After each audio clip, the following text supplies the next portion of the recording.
This is Evan Matthews, CEO at Macroverse. I created these books and I've never seen them. This is Authentic Editions Pre-Code Horror, the Blood Moon Red Foil variants.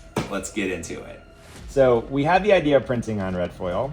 What we ultimately decided to do is we printed them in full color, but where the red is so pervasive that they have kind of the initial feeling that they're printed in black on red. But if you really get into the details, you can see little bits of variation in tone. This is not grayscale, this is actually full color, but the red is very powerful. Suspense 3, I kind of love this. Even the yellow in the 10 cent is, again, very subtle, but it creates a little bit of a distinction in the overall tone of the cover. They really stand apart and as something unique when you think about what foil variants typically look like, which was, at the end of the day, what we were going for. I gotta say, I think they look pretty awesome. Punch number 12, also very striking. And again, first time I'm seeing these. All of these have their QR codes for digital twin redemption.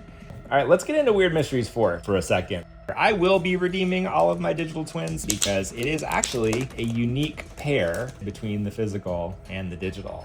Foil goes all the way around, so you can actually see, if I move this back and forth a little bit, see the red ink printed on the red foil. Again, a very subtle, but very kind of cool effect.